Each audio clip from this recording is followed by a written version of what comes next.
maanta ka badbaaday dhibaatada iyo foolxumada iyo khamrada iyo xashiishada iyo sigaarka iyo jaadka waxaa ka badbaaday intii maxadka ka soo baxday oo ku xidhnayd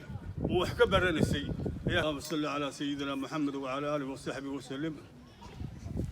dhammaanba maxadka ummadda isugu timi macallimiin hadday tahay iyo hadday cuqaal tahay iyo hadday tahay ganacsato iyo hadday tahay ardayba tahay iyo hadday waalidiin tahayba waxaan ugu salaamay salaamta islaamka assalaamu calaykum waraxmatullaahi wabarakaatuh salaanka bacdi maxadkan waqtigii la furay waa la ogaa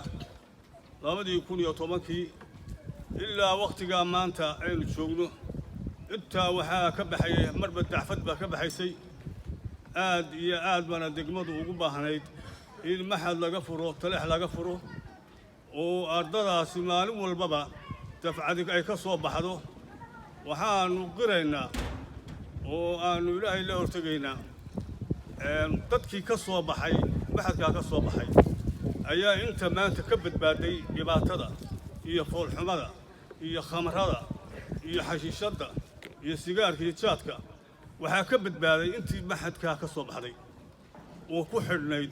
oo wax ka baranaysay ayaa ka badbaaday waxaa anfacay dadkii halkaa ka soo baxay oo ardada ahaa halkaa ka soo baxay waxay naftoodina waa anficeen dadkoodina waa anficeen dalkoodina waa anficeen diintoodina waa anficeen